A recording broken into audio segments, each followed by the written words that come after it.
Friday feedback, YouTube only. So every week we're going to try to give you something on the YouTube channel, which we hope you subscribe to, that is not in the podcast. So we didn't really have enough room for one of these for full episodes, especially during football season. So that's what we're doing. What's up, Kyle? What's up, Steve? Yo. We have an intense Kyle one here. Okay. Should we just come out guns blazing here? Yeah. Okay.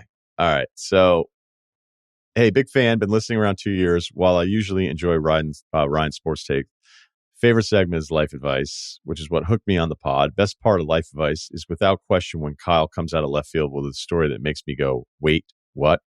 It's kind of making fun of me. That's a bit of a crutch lately. Eventually, I started to write them down. Anyway, here are some fun facts about Kyle as told by the man himself. Some of these were from memory. I'm sure I've missed some funny stuff that predated 2022. I'm not concerned because Life Advice is evergreen.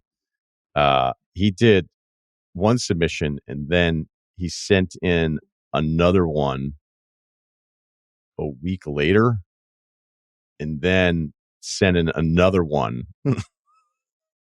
Volume 3 of what? Just things I've divulged? Fuck. Do you want me to read this? This is intense. It's bullet pointed. There's bold font, non-bold font. Have we fact checked this? It's YouTube only, right? No one's going to see this. It's fine. Come on, we're hoping. I'm just joking. I love that we started our YouTube thing on the day that I have 2 massive mountainous pimples on my face that just can't go away. I'm glad this is video only. This will be good. Wow. Oh, we'll add it to this list. Yeah. Speaking of fonts, what are the Dolphins doing right now? My God. Anyway. All right. Let's, this was not. I can stop you if it gets too crazy. How about that? I'll be a good sport and I'll stop you. All right. All right. Okay. All right. Here we go. It's broken down it's called That's an Episode, the Kyle edition. Breaks down in health and wellness, lifestyle, travel, crimes, and punishment. This is long. It's well done, though. Smokes, gets pedicures, messed up his back right before starting a gym regimen playing Mountain Blade 2, Bannerlords. Was going to work out with a guy from Frolic Room again. Went on a 13-hour bender with his barber instead. Sober October, fail, even after giving himself a halftime. Weak ankles. Had a bidet. Still have a bidet. All right. Has. Convinced my parents to get a bidet. Put that one on there. Frequenter of the Frolic Room. Sets timer to leave the Frolic Room after 2 hours exactly. Wants Ryan to hang out with him, but Ryan always turns him down. Finally had the opportunity to take Ryan, Bill, and Tate to the Frolic Room, and Kyle turned it down. This should have been a bigger deal. Likes to cook. Loves daytime court TV. Has a One Shining podcast tattoo. Practices stand-up bits in the shower. Has carried a knife, just in case. Cried after multiple Super Bowl wins for the Patriots in every episode of Extreme Makeover Home Edition. Every episode, Kyle?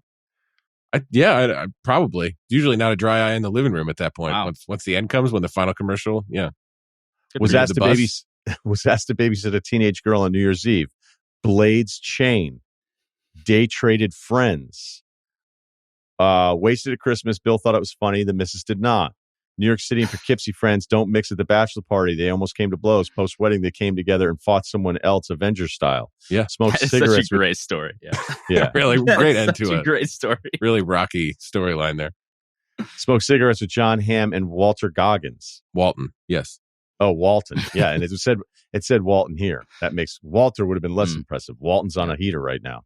Brought a bat to defend himself after guys showed up at his door to find Kyle's roommate because he owed them $15. Bat was on sale at Modell's. Kyle set the sale price. Yes, I did.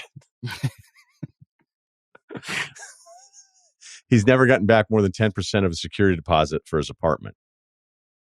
Maybe, yeah, 10 sounds right. Maybe a little more. The last one, I think I got like $300. This is after the bidet. This is the lifestyle category.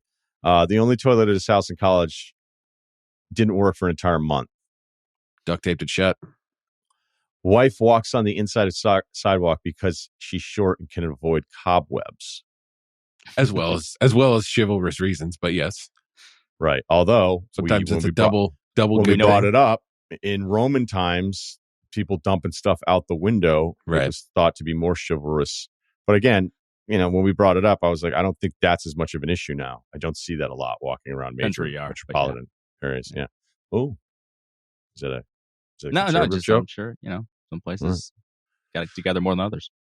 Okay, travel. Did his bachelor party in Ocean City, Maryland, pre-Memorial Day. Went to Sundance twice, but never saw a movie. Solo travel. Potsdam, New York for a court date in the summer. Car door panel was ripped open by Border Patrol. Yes. This is a real listener. That's great. Thanks for laying all this out. This is nuts. Yeah. Crimes and Punishment. Plays words with friends with randos who constantly try to catfish him. Burned and sold bootlegs of movies he rented from Blockbuster. FBI sent him cease and desist letter about it. Used to steal and resell car GPSs. Allegedly. Traded broken Xbox for weed. Yes. Confirmed. Head-on collided with another car in a car he borrowed from his dad, who wouldn't normally let him drive it. Fled the scene of the accident, even though it was his fault. After giving the other driver $100, he did this in front of a cop. Yeah. Like nothing happened for like 45 minutes. It was freezing. It's like Christmas Eve. I just had my buddy pick me up. I think you were just trying to be efficient. It wasn't about breaking the law. Like it's fucking cold out here, man. Finally broke into a car to smoke weed in it once or twice a week during the winter. I don't even know if that's breaking into a car. That sounds more like teaching somebody to lock their doors, but yeah. Yeah, right, because it's our fault, those of us that don't lock every now and then. It's fair use, yeah. Yeah. Wow, we made it to the end of that list. That's great. We did. Okay. Thanks. I learned a few things on there. I was going to say, I don't remember all of those. Some of that stuff on One Shining Podcast, I imagine? I don't think so. I mean, we've been doing life advice for since Dual Threat, right, Guy? I mean, yeah. I don't know. I was waiting to refute something, but really, it all checks out with me, so. I was waiting for you to refute something. There's things on there that I don't remember. I think the best thing ever is that you were the treasurer of a Latino fraternity. Oh, yeah. How did that not get in there? Yeah, that's good. Well, treasurer of the prospect group. Let's be clear. I did drop out during the rush. Wait, during rush they named you as potential treasurer? No. So this was the thing. It was we were trying to bring it through, and they were trying to do it like through the school, but it was basically a prospect group before. So we basically were like the prospective first class of this fraternity they were trying to bring. But before they actually got it through, like I guess there's like a season, like a fraternity season or something, but you have to have everything together by. So like, I think basically for a semester we were like pretending we were a fraternity and raising money and doing stuff. It was stupid, but I guess it checked out to me. I didn't know what the proper thing was. So anyway. Okay. Prospective group. Let's do a Ceruti one. Hey guys, Alex here, 5'6", 140, 33 years old. No gym updates, but I did run my first half marathon this year.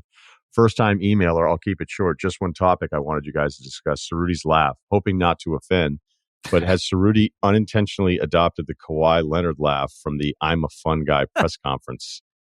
Love the pod. You guys are the best. I'd not made that connection. I don't really pick up on my own laugh. So yeah. I guess you guys tell me. I don't have any opinion on this. I'm going to try to say some funny things the rest of this episode, and I'm going to note what I think of your laugh. Well, I just laughed a ton during you reading off Kyle's list of accomplishments of life. So I don't know if it didn't come up then. I feel like it's not going to come up. But no, your laugh is natural. Like Kawhi seems like he's flipping a button like late, and he's like, "Oh shit, I'm supposed to laugh at that." Yeah, his is like yeah, that sounds like it's like a wind-up toy. Yeah, a canned canned laughter or something. I don't think you sound like that at all, dude. Yeah, I don't think you sound like Kawhi. But we will be watching. So thanks, man. Yeah, call me out. Listen, call me out on it. It's fine. I'm here to be better. But call out with accuracy. Speaking of, we'll do one on me. Douche yacht take from Ryan. Hey guys, male 24-year-old, 6 feet tall, 200 pounds, nothing impressive in the gym as I've just gotten back into it since I had shoulder surgery. Player comp is Fat Lever. Like that name. Ryan on the Monday pod following NFL Week 1 action said something along the lines of, quote, how often will you be motivated by joy in life to cry? And that's something that people that don't compete, that don't test themselves physically will never understand.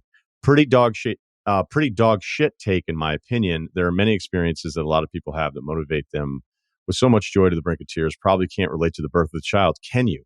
Oh, wait, that is, yeah, or Super Bowls are extreme home makeover. Yeah. Let's read that sentence again, because that seems to be he's taking issue with you saying that there are more times that you should cry. That's what he's saying.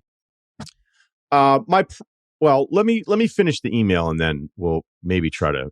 I mean, it's pretty clear he didn't like what I said. So, pretty dog shit take, in my opinion. There are many experiences that a lot of people have that motivate them with so much joy to the brink of tears. Probably can't relate to the birth of a child. Can you? That seems pretty. Dude. How crazy about your cat? fiance? Did he just crazy cat lady you? But like boat guy instead? I think it's basically like, if I don't have a child, then I can't understand that. And he was upset. So how about your fiance walking down the aisle with your future father-in-law on your wedding day? Doubt it. Okay, so this is very pointed at me because I'm not married. I don't have kids. Shit that you haven't had the privilege of experiencing. To your credit, it may not be your prerogative. Oh, thanks. Now I feel better. No offense. So before you go and compare how gym goers and non-gym goers experience joy in life, I advise you to take into consideration how everyone's experience in this journey are vastly different. Some people physically cannot compete or push themselves to the limit to feel accomplishment, but they certainly can accomplish things that are just as rewarding without having it to be a physical test of some sort. This is feedback. This is feedback at the end of the day, not trying to shit on anyone or be a hater. Great job. Love the pod. Glad you included that at the end there. Yeah. Yeah. I mean, here's what I was respect. talking about. I was talking about when Travis Kelce and Jason signed the huge podcast deal, and then there was this guy that basically was right as center casting of the guy that would tweet this of like, why would you even want to play football anymore? Like, it's way safer to podcast than it is to play football. And you're like, maybe being awesome at football is awesome to do. And considering most people don't get to do it very long, he'll want to keep doing that, which I think is a pretty reasonable way to look at it.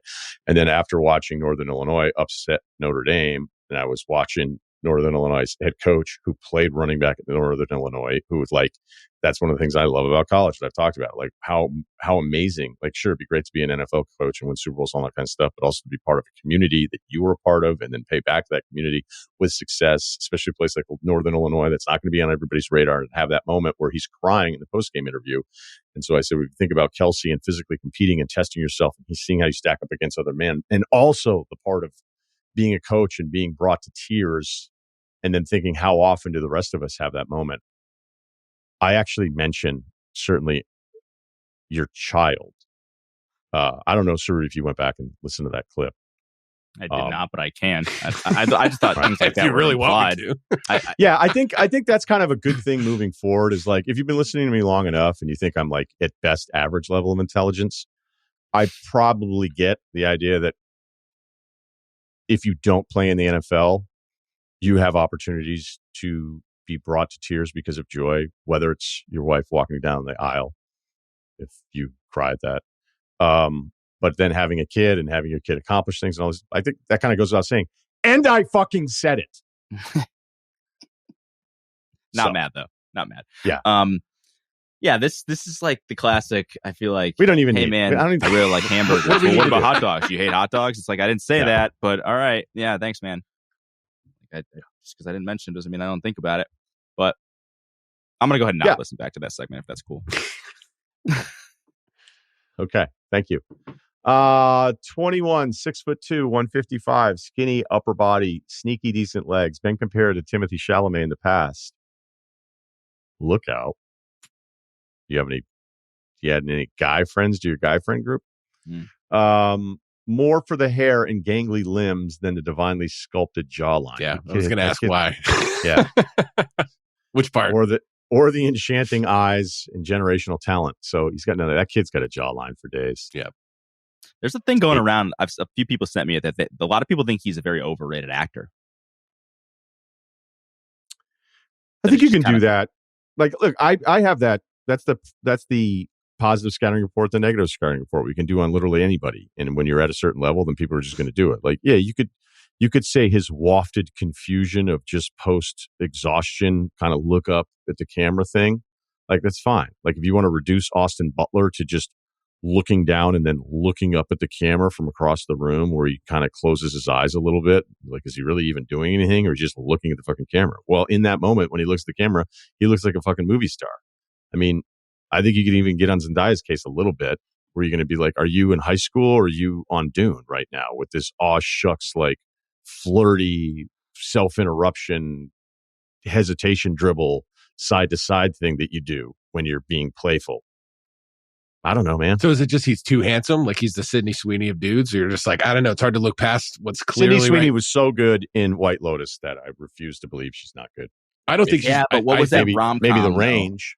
That rom-com she was in with Glenn Powell. I forget what it's called. Just Go With It. Was that I watched it recently? Anyone But You. I got it pulled up. Anyone right But You. I haven't seen it yet. Yeah, probably won't watch that one. I would watch it because it might. What are you doing with your body language? I'll say that. I'm not trying to. What are you trying to say? Yeah, critique. You out on that's Sweeney? fine. Not my chuckle. No, I just thought it wasn't her best acting. I'll say that. I thought Glenn Powell ran circles around her in that movie. Hey, and you know what? Wonka was a dud, but he was great in The King. So I don't know. The King was just saying, totally. He was also great. Chalamet was great. I mean, the movie was whatever, but remember that Don't Look Up movie, the parody movie? He played this like stoner kid, and it was a totally different role than anything Chalamet's ever played, and he was so fucking funny in that.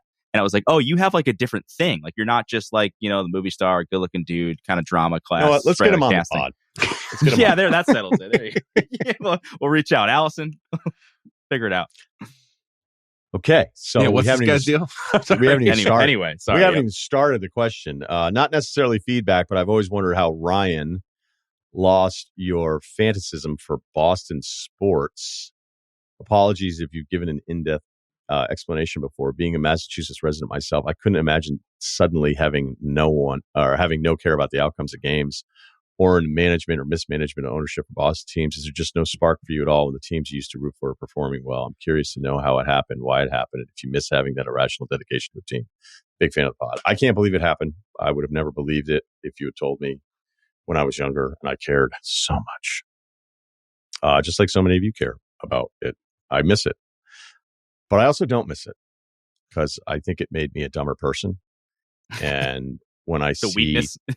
Yeah, I think when I see like terrible arguments, like here's a really good example. Let me use a Nebraska football argument. So Raiola, who looks terrific as a freshman, is also doing what I think is a very weird Patrick Mahomes impersonation. And then tried to say that he actually wasn't doing it. And if you bring it up, Nebraska fans get really, really mad. It's like, hey, guess what you can do, Nebraska fans? You can love Nebraska so much. You should. Awesome history, one of the great experiences in college football. But yeah, your quarterback is doing something that like usually younger dudes do, not like one of the high profile, especially like maybe the best freshman at the position. So it can be described as a little weird. You don't need to also defend that to prove how much of a fan you are, right? Like every time I hear about bias and ref and all these things, now that I don't care emotionally the same way, I feel like I have more clarity when I'm watching things. And yet I remember thinking everybody was out to screw my favorite teams every single weekend. All the baseball stuff that I would live and die with, blown saves would put me in a bad mood for like 3 days. The Red Sox could blow a save on Sunday, and then Monday and Tuesday they'd win. And I don't care. I mean, Kyle's putting up the Pats helmet. I really don't care about the Patriots. It got way personal, and I rooted for Brady. And look, I was happy. I was there in the building for 2 Celtics finals games. I was there. I high-fived my dad. I high-fived my buddy. But I knew if the Celtics had lost the NBA finals, I wouldn't have been like in a depression funk the way I would have been if I were in my 20s. So I don't really know how it happened, but I do think it made me better at my job. But I definitely miss it, even if at the same time I don't miss it. I'm kind of with you. So, what's really annoyed me? Recently, Bill's had me on his pod a couple of times talking about the Magic, right? And it's like, hey, the Magic big win or a playoff thing. And I try to be like a rational fan. I don't like to be the overreactionary guy who's like always defending the player or like this. Did you defend Elfrid Payton? I did. No, I wasn't on Bill's pod when Elfrid Payton was making the rounds, but no, it's more like, hey, is Franz shooting going to fix itself? And I'll be like, I don't know, man. It's like a concern I have. And then people will be like, oh, dude, why didn't you defend Franz more with Bill? I'm like, because I don't know. I don't know if his shooting's going to get better. I hope it does. But like, sure, if I'm like a blinded fan, then I would just be like, oh, everything will be fine. He's a top 15 player, future all-star. I don't know. No one wants I don't to know. hear that either. And it's just kind of like, and so I guess I'm kind of with you. Like, it pisses me off that like, when did we get to this point where you can't even be remotely objective about the thing that you even love? Because I've had the same thing happen to me. Like, I grew up a big 49ers fan, and I I couldn't imagine not caring about what the Niners did on the Sunday. I'm with you, Ryan. Like, it would ruin my week if they lost. And I grew up when they were really bad, so it sucked most of the time. And now, like, I don't know. Maybe it was the ESPN thing of just like covering games and thinking about, big picture every single Sunday and what are we going to talk about on Monday morning that sort of changed it. But I have become it was less Kaepernick, certainly, wasn't it? I'm just kidding. You're right. No, you know what's funny? That Super Bowl was one of the last like Niner seasons I really cared about, and I was really, that messed me up. Like I was in there going, hey, the conspiracy theory about the lights getting turned off, and I was, I wasn't all in, but I dipped that was going. Weird. And then I'm like, that's stupid. Like, why would that doesn't make any sense. So I don't know. I say that all to say that I'm kind of with you on that. I don't know. I didn't do it because I was like, oh, I need to be professional. It just kind of happened. And I think it's the same with like football, where I see so many people like, oh my God, football is back. And I'm psyched football is back. But I also know that means like 20 plus hours every weekend on the couch, except for like maybe a weekend where I'll get away because I'm going to Pinehurst to play golf. Like kind of like it's a big guys trip, and it's been forever since you guys have seen each other. So, but then back in my head, I'm like, how am I going to get caught up on everything? How am I going to be able to do it? So when that becomes the job, it's not an escape the way it was always an escape.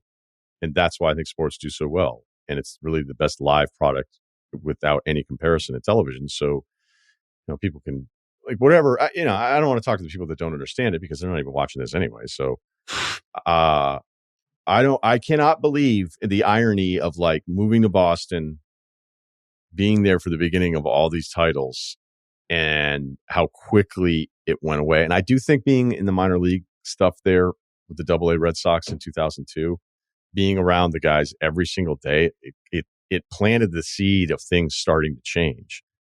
And now, I couldn't be more indifferent to the Red Sox. I don't even think that would be possible. I can see myself getting back into it if things were to change for me as far as like work slowing down and having the Red Sox and baseball be an escape from other things that I'm doing. I could see that happening again. Maybe a better chance than Bryce Young remaining the starter in Carolina. But it just happened. And I never, ever, you could have said, bet me anything. I'll be like, there's no way I'll be one of those guys. And then it did. It's crazy. So what team do you like? LSU football? Is there a team that still kind of like gets you going a little bit? Yeah, I'll be happy. Like when they won the title, I was happy. I went to 5 games that season. It was kind of a fun thing. And even though I'm not connected to it, I just really love the people that I've met. And, I was dating somebody who was down there, and there was a lot of stuff that had me around it more. And I love the people. I love Louisiana. I love how different it is. I love the SEC part of it, but even there, it feels like it's even more different. But when I went to the national championship game and I was there with a couple buddies, they were like, are you going to be bummed out if they lose to Clemson? It's like, well, first of all, they're not losing to Clemson. No. I just said, no, not really. Like, I don't think so. and I know that I would have been like, that sucks. That sucks. Would have been nice. Yeah. Yeah. Would have been nice if they won a national championship and I came down for it, but whatever. Like, I'll be fine. And UVM hoops and hockey maybe is up there as well. Yeah. They'd have to like, I was super into watching them play, but I'm not watching UVM hoops every single night. So then to just bandwagon hitch onto the tournament thing. Like I flew to Brooklyn to go watch John Becker because I liked Coach Becker so much. I think he's terrific. And I wanted to go, but when they lost, I didn't spend the rest of my day going, don't call my phone's going to be on silent, where that's what I used to be like. I used to be really weird. And the fact that it just happened right as 04 happened, like that part of it kind of sucks. It's like this thing I wanted so badly to happen and was just thinking about and would be like a loser about talking about like, when it actually happens and all this stuff. And then it happened. And I remember, what was really weird too? It was kind of funny about that is that the radio station that I was at, I was in town. I was in Boston because I couldn't afford. Some of my friends went to St. Louis. I couldn't afford to go to St. Louis. And then the radio station was like, is there any way you can go up to do some of the post game live? And I was like, no problem. So I left downtown and I went up to the radio station to go do the stuff live. But the guys, there were some dudes that had bought time on the radio station, and they bought like the slot for the Red Sox post game. And so I showed up and they were like, fuck off. Like, you're not coming on. Wait, it's like after you guys, a Red Sox title, yeah, the station. yeah. Wow, that seems like a massive oversight. That some random dudes just bought time. Well, the station was dying. The station was completely dying, but these guys like bought the time, and then somebody was like, can you go up and like do a segment with them or whatever? Like, you know, hey, and we'll be on tomorrow or whatever, this whole deal. And I remember showing up and the guys that bought time are looking at me being like, we bought this time. Like, Jesus. Beat it. And I was like, okay. Cool. Glad I came up here. Yeah. Glad I left the place. All right. Let's see. What else? What else do we have here? Timestamps. Endless complaints about these. Is there any way to move it from 117-42 to 157-42? Because he doesn't like having to do the math in the car. Isn't the issue... Kyle would know That's more how I about do this than I. I do time codes by hour. Right? Is that what he's saying? Like, I do it with the hour is whatever.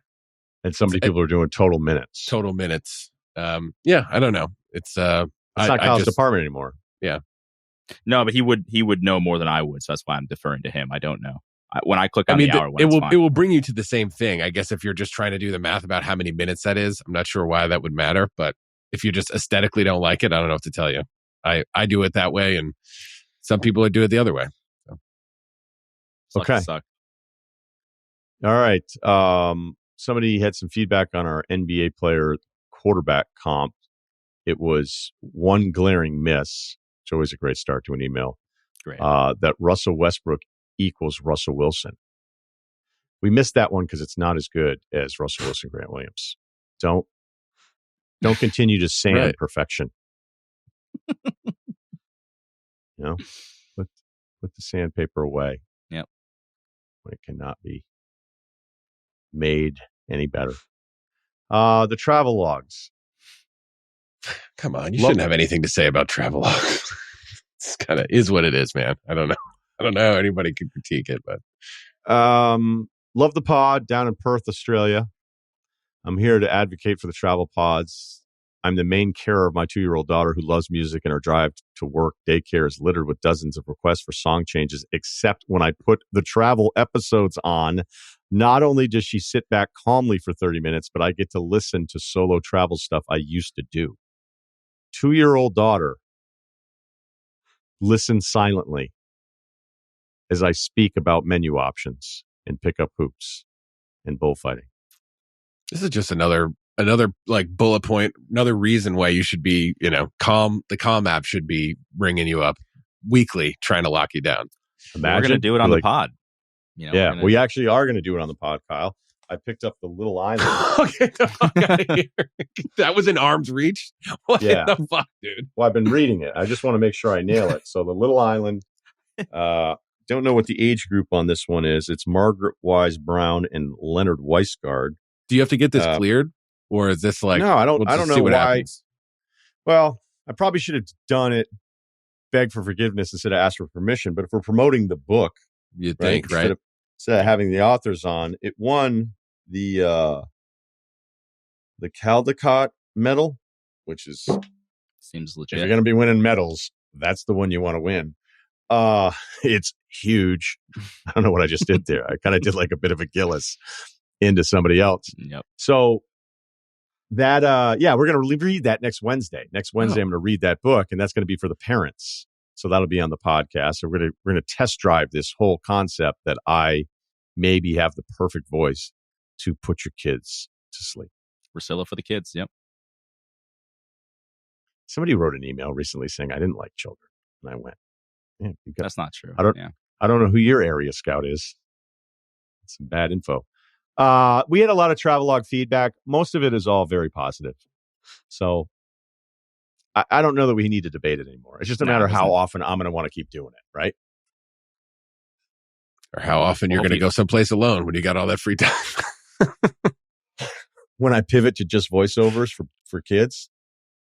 Well, I just imagine if you were taking a trip with like a romantic trip, you wouldn't be like, I'm just going to close the door in here for like 10 minutes and then we can go. Like, I think that probably wouldn't be a part of your.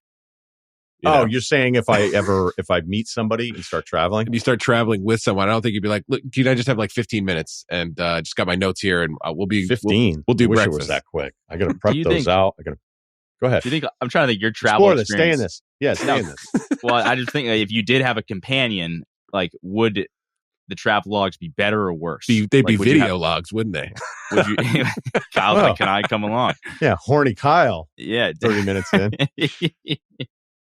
Well, no, that wasn't a Shannon Sharp thing. I was just saying, like, maybe they'd be for YouTube or something instead of just for Spotify. Yeah. Well, I think you know me well enough that I was dating somebody and it was serious enough that was, person in my life at that time that I probably wouldn't be putting them on YouTube to then go like, hey, check us out. And if I was dating somebody that was like, can I be in the YouTube videos? We would stop dating each other. I was thinking more of just a cam op, but that's okay. Just Kyle's a trying one-off. to get in on the next trip. That's what this is, which is fun.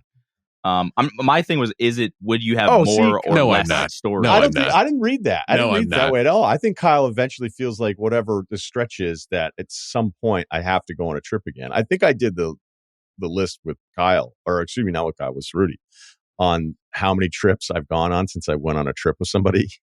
Yeah. And so it's even as I did it out loud and I was forgetting a couple. Like, come on, dude. It's like, well, didn't you go here? I was like, oh my God.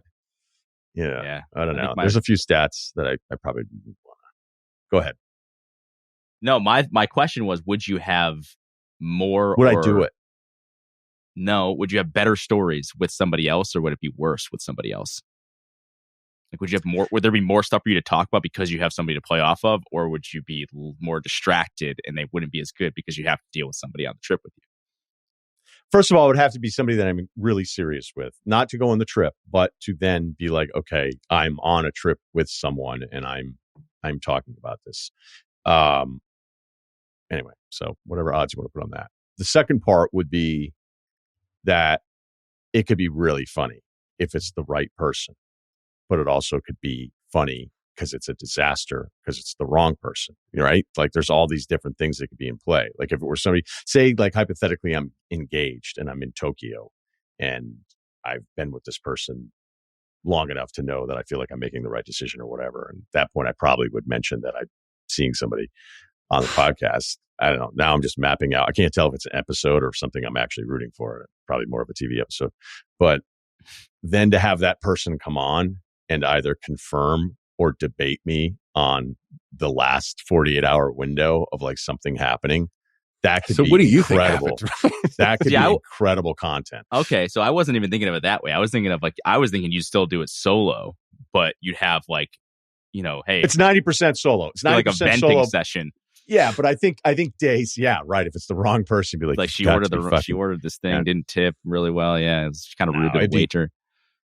I don't think anybody would be in a trip like that with me. So I'm trying to think like, all right, she's a little bummed out about the Macedon after party with the hotel pool boys. But I don't even think that's in play anymore. Okay. Yeah, Travelog stuff was all pretty good. So here's a request to stop the cliffhangers. Let me say I love the show. Listen to each pod. I've enjoyed Ryan since his days as SVP. I even downloaded the Sunday Bill pod, even though I don't like the NBA and don't like Bill. Wow. Whoa. Okay. Love is greater than hate, my friend. Let's go. Yeah. Having said that, I could listen to you two talk about pretty much anything together. In my defense, I'm a Raider fan, and Bill's Patriot Brady love Tuck rule just sticks in my craw. All right. Well, okay. Now I understand. Bill can be harsh about that. And it was a fumble. I do have two pieces of feedback. Don't listen to people who bag on the traveling pods. Oh, we didn't. All right. I enjoy them. I don't get to travel much, so it's fun to hear about places through my favorite podcast. On the downside, on the downside, the book ones, I just fast forward to Life Advice. Hey, that's fine. Mm-hmm. Everything is not for everyone. My main one, though, please stop saying there was this guy at ESPN who was the worst and did XYZ and then not naming names. It's like cutting a big fart and then just leaving the room. The most egregious one was the Life Advice about the athlete who was the OnlyFans model, but you wouldn't tell us who it was. You know we're all going to be dying to know, so why even bring it up if we can't get the full story? If nothing else, start a Patreon where we have to pay to get the full story, I know I'd gladly do it, as would many others. Catch it on those juicy details. Just don't leave them out together. Or altogether. Don't leave them out altogether. Sorry, that's my bad. I'll still listen faithfully, even if you don't make the changes. And maybe you all think I'm stupid as hell for suggesting these. I love you anyway. Peace. Thanks for the email. Definitely not doing that. Yeah, well, that's a great way to never get invited anywhere. If you're like, yeah, I'll tell you all the shit. then you're out of stories because you will never make any more because no one will ever want you to go anywhere. I know people were mad about one where we were talking about like this, just like I had mentioned somebody I worked with, I think on Mike and Mike, who was just the worst, and I didn't name who it was. And I had so many people in my mentions being like, wow, dude, like, why just name the name? And I'm like, that's just a dick thing to do. Like, I don't even really know the person anymore. Like, why would I just, I don't know. This isn't like an air out the dirty laundry podcast. This is, it's things come up, you talk about it, but naming names is so weird. Nobody's going to do that. Because, I mean, when we do that, we try to tell some story and then we give the example of like, hey, I didn't love this or it didn't work out. Look, sometimes the stuff that I talk about in the past is my fault. And sometimes it's definitely the other person's fault. And when somebody talks about like a work thing or how did you do this? And like, I'll admit, probably like telling some of those stories probably too much at one point, but you're not going to say the name unless it's just full on Armageddon. And the second request of like, just say the name. Well, if the emailer is offering up a story, asking us not to say who it is, but that email in particular was so good because it was so specific about this guy on an athlete's OnlyFans and how funny it was, and that we were like, dude, she's probably not even the person responding to you, and it's being managed by somebody else. Like, you probably want to just cut your losses at this point. Like, the whole thing was hilarious, but the emailer had asked us on a lot of the emails to, again, that was a little different because it's actually somebody that has some name recognition, not a ton, if you want a hint. The other thing too is like the only thing worse than not saying the names, which we can't do, is then being like, hey, but behind this paywall, we will. Oh, that was such. Yeah, that part was like, yeah, that would be worse than just saying the names and betraying everybody. And like, I get what you want out of it, but I think you have to understand the bigger picture. That'd be funny if the searchable thing was like Ryen Russillo Patreon leak. It's like that's now that's what people are searching. Yeah, I mean, I don't know how long that one would last. All right. Doppelganger for Russillo, 5'9", skinny fat, player comp Rudy Fernandez that can't dunk. Can we all agree that Tyson Bagent's dad from Hard Knocks is Russillo if he had kids, right? That's a big compliment. He looks a little more fierce, I think. I take it as a compliment. You guys don't think that's a compliment? For you, yeah, I think so.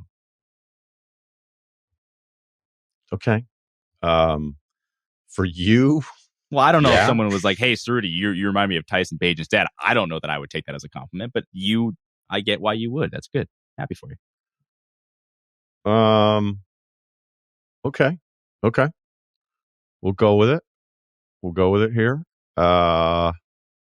Speaking of the doppelgangers, for Kyle, Danny Hudson,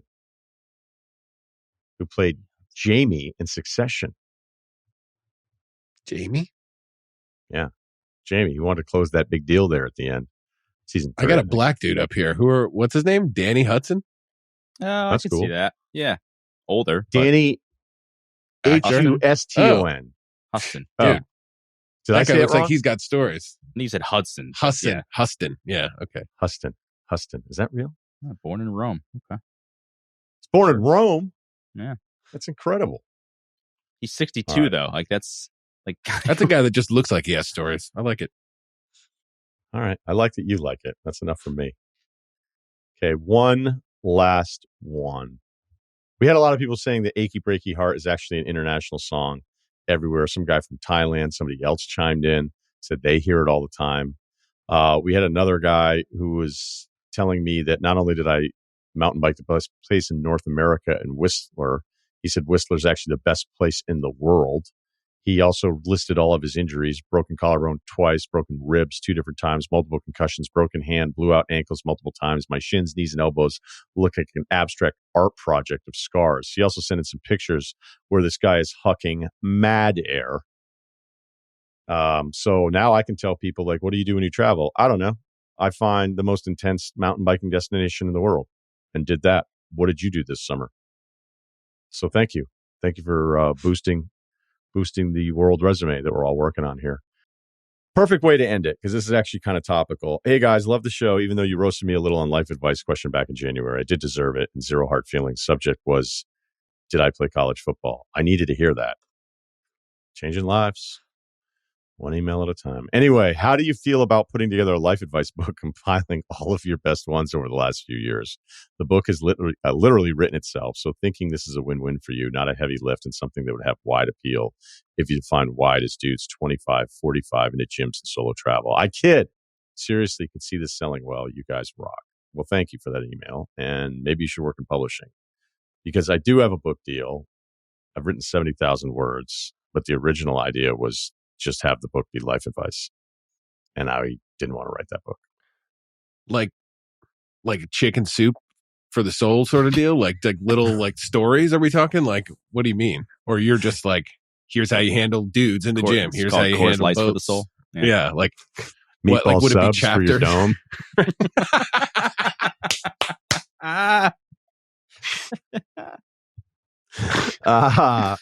Great questions. All great questions. I shot it down pretty quickly, and I've really enjoyed working with the publisher. But the first thought was, I wrote a proposal, and then the proposal is shown to people, and there was some interest from others, and no interest from others as well. But I had a premise that was a little. It's just kind of like, it's not a super linear. Like, here's what the book is: start, middle, end, which is usually what you should do when you're trying to do anything. But it was suggested, what would sell would be life advice is really popular. Have it be life advice, and then the real emails that are in the show. Like basically what the guy just said here in this question. And I just said, I don't think. I also think there's stuff that we say in that to be funny and kind of screw around, whether it's with each other or just try to make it a little bit more entertaining, that I think in the printed word version wouldn't play the same way. And then it would start to be like, well, you're not going to pick up on the sarcasm. You're not going to pick up on the parts where it sounds like we're being mean, but we're actually not being mean, because we're sort of like making fun of the whole thing, which is, again, one of the reasons why it's worked. I don't think it plays the same way. And then it could turn into something that's like, oh, I can't believe you said that, which is what you would kind of try to avoid when you talk for a living. Yeah. But I mean, it's still going to happen every now and then. And it felt a little bit like a toilet seat book. That's what I was just going to say, like a joke book. Like a Jeff Foxworthy or Redneck If. Like, I'm going to be in here in 20 minutes. Where's that Foxworthy book? Right. I don't think I'd want my first book to be like, only in a bathroom. Yeah. Yes, Kyle. Yes. Yeah. Those probably sell well, though. Table be awesome. Table be great based on what I was thinking it was going to be. Well, yeah, like, because I've got them up in the living room. You got the, like, the sartorialist man, right? It's like this, this looks kind of cool, and different cocktails. I've never opened any of those books. They just sit there. They look What nice. about a comic book, like Calvin and Hobbes style? I got offered a comic book deal when I first moved to LA. Oh. Ryan's killing it. Well, that didn't have anything to do with me, obviously, right? If you first moved here. So let's talk about now. I loved meeting with these guys. It was really cool. And then they gave me all these graphic novels that were stolen out of my car by kids because they left the golf balls and stole the graphic novels and my sneakers. And so that sucked, because it was a couple I actually was liking. And I was like, you're going to walk around with comic books now, dude? But I told my agent. Just cracked this comic book. Yeah, right? Guy's by himself by a lot. He's reading a Wolverine graphic novel. It's actually a graphic novel. He gets really upset when you call it a comic book. Yeah, dude. X-Men's more adult. Okay? Give me a break. I told my agent, I was like, that's really cool, but the first thing I do here, I can't be that. All right, so we can get the first thing done, and then we can have a real conversation about this. Still kind of waiting on that one. So, I mean, what we should do is me too now. We should just get the Cartoona guys to just illustrate all the life advices in video form. Do them that way, cartoons. I wanted to figure that out, but we never got to a number, and my fear would be because they're so good. And then it's like, okay, can you do every single life advice? Like, who's paying for that? I can't pay for that on my own. And then somebody else, you know what I mean? Like, they need to be compensated because they're really good, and I wouldn't want to insult them. If we had like a big company that could like help pay for it, that'd be, I don't know. We'll see. I don't know. Speaking of, you can check out our podcast on Spotify, the Ryen Russillo podcast. Please subscribe to this page. And that'll do it for a little Friday feedback on Mail It In Thursdays, which comes out Friday. I don't even know yet. And we tape on Wednesday. And we tape it on Wednesday, but we'll have something for you next week. Yeah. Thanks.